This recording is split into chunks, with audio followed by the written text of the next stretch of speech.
No, I'll turn the next way to them. University of Toronto in the Master of Teaching program. He has also authored 2 books, Teachable Moments with Dr. ABC, A Spoonful for the Journey, and The Invisible Student in the Jamaican Classroom. Without further ado, please welcome Andrew.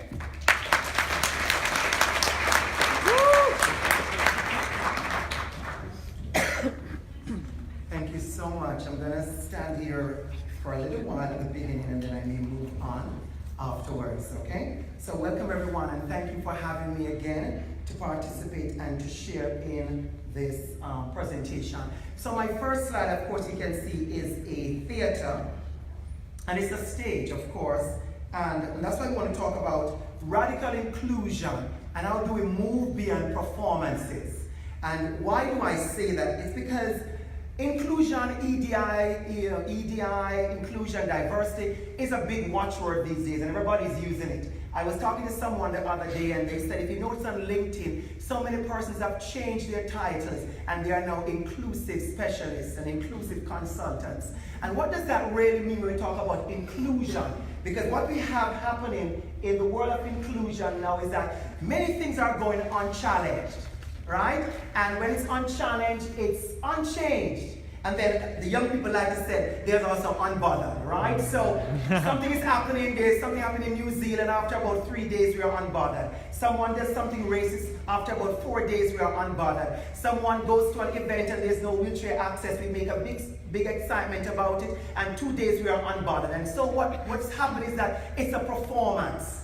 We are not truly being inclusive. We are not truly getting to the place where we are radical about inclusion. So when we hear the word radical, I know some of you are thinking, wow, the strong, tall black man is going to talk about radical inclusion. What is he going to say? Because radical means, what are we doing? Radical, get it done. But radical, I actually did do some Google smoogle with the word radical, a dictionary. And the word radical simply means it's thorough, right? It's complete. It's absolute. Right? It's comprehensive, it's serious. I was talking to one of my fellow speakers this morning, Sue, about an example of what radical inclusion looks like here. So I said to Sue, if you were in a wheelchair and we wanted you to be the keynote for this event, and Gladys went to the board and said, I want Sue to be the keynote, but she's in a wheelchair, but we have to rent a ramp for $500. Somebody on the board would have said, well, we could just ask Andrew to be the keynote because he could just step up. Radical inclusion is when Gladys said to the board, no. We need $500 to rent the ramp for 15 minutes so we could hear Sue speak. We need to spend that $500 for the 15 minutes to rent the ramp. That's what I mean when I say radical inclusion. It has teeth, it's honest, it's true, it's genuine, it's possible. So my big question as I move along in a leadership summit like this is to say, what do we mean by radical inclusion? And my first question to you is, what are you doing to move the needle? Because I'm sure you don't need another inclusion conference. Well, you actually do, because then I get opportunities to speak. So you don't need another workshop, because some of you have gotten so much. But here is the problem. Your practice is not standing up to your policies and the things you are learning. I always tell the story, I've told it a million times, about working for a career college when I just came here in 2008. And in 2010, worked in a building that was at the corner of Eglinton and Kennedy, where most of the students were Punjabi and from Bangladesh and India. And we were hiring a night medical lab professor or lecturer, and my boss on her way out that day, she turned to me and she said to me, I know you're hiring that person for the night class. She said, can we stay away from those persons with the long names? And so she said to me on her way out, just stay away from those persons with the long names. But we like to say we're inclusive. But when it comes to our policies and our practice, we have issues there. So what are you doing in your department, in your company, in your organization to really move the needle on being truly inclusive? Because what do we have? we have policies and we have procedures and we have protocols and we have conferences and we have green paper, you know this kind of fancy stuff, right? A green paper, white paper, blue paper, and some form of policy, right? But what we don't have, we're stuck because what we don't have is enough action, enough practice. And so, what is a performance? When I say performance, what do I mean? We talk about symbolism, right? We talk about, policies are life only on paper. We talk about the check boxes and the colorblind fantasy. We are all humans. We are all the same. No, we're not. You and I know we're not, because oftentimes some of us, we don't get the job because we are not the right fit. And not the right fit is a powerful phrase we're using these days to exclude and undervalue. So it's important we understand what a performance looks like. Token hiring. I talk about token hiring a lot because some of us, even persons of color like myself, sometimes we stand on a platform like this and we are proud to say, I am the only black person here. But after 5 years, we're saying the same thing again, I'm the only black person here. What have you done to move that needle? You're the only person in a wheelchair here. You're the only person who is from Asian here. What are we doing? We don't get any award for being the only person somewhere. We need to move that needle to make sure we have more of ourselves. I was at a conference, a NAPSI conference yesterday. Yesterday was Sunday. Yesterday was Sunday, right? Saturday.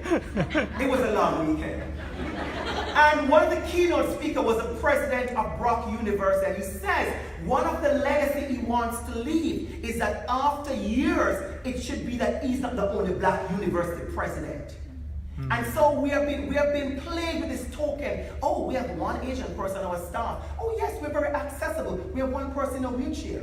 We have one person with autism in our department. And we like to do that one person, we have one gay person.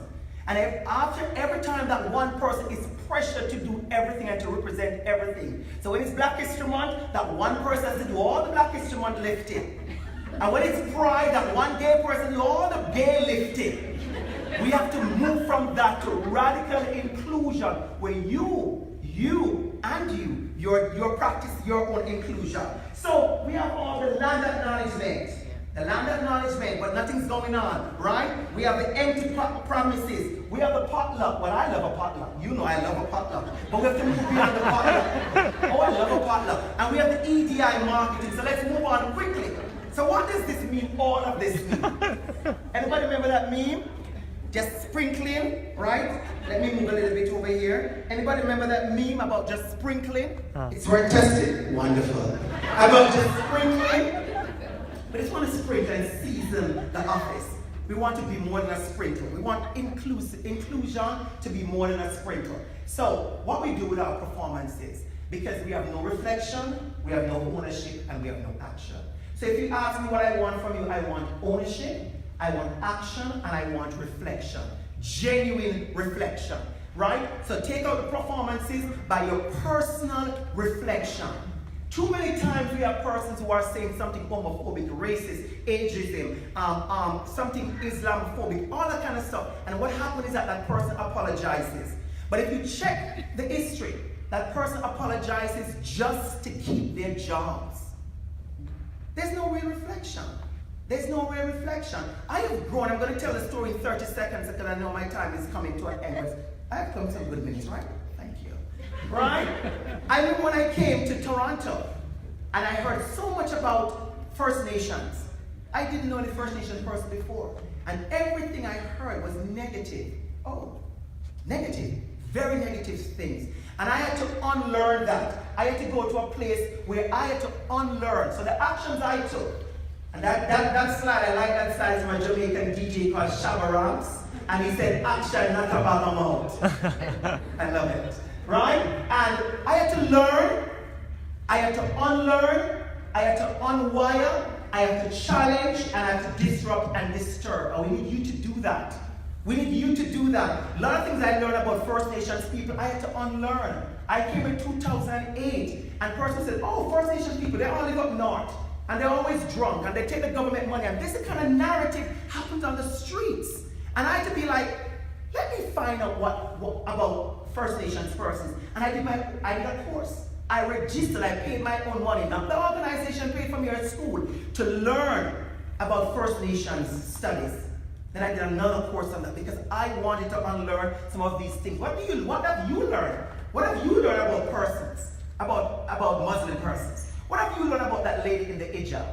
What have you learned about a Jamaican guy, a black man? What have you learned about these things? Many of us, we have been wired to think a certain way. We go on the subway, we go on a plane, we see somebody in a hijab and we be like, let me take this seat over here. You don't mean anything bad by it, but you're wired to think, there goes someone who's Muslim, there goes someone in a wheelchair. I'm not going to interview that person because he's not going to be able to do this. We are wired that way, and that is why we have to unwire ourselves. So I'm not here to blame you. I'm guessing you realize that by now, right? I'm not here to blame you. I'm here to say to you, we all have a responsibility to challenge those things. Challenge unconscious biases. I did a workshop the other day for a school, and the principal said to me, she said, we need to talk to teachers about their unconscious bias. And I said to her, simply put, you know why we need to talk to teachers about unconscious bias? Because I'm going to tell you why. Because you act on those biases. You act on them.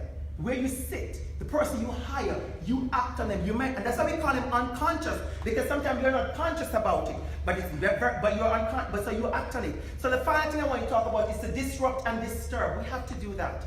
And it doesn't mean an aggressive way. It doesn't mean an aggressive way. That's a beautiful song again by Bob Marley. And it's a line from his song. He said, I want to disturb my neighbor.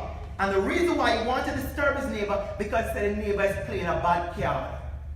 What kind of bad card are we playing that we need disturbance? So I leave this with you. My final slide is that your actions to promote inclusion and within your organization must be intentional and deliberate.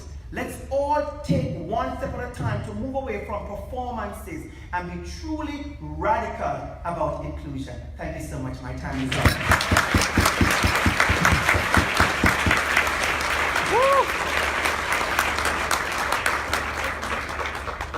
That was wonderful. I didn't get to disturb your session. It was so good.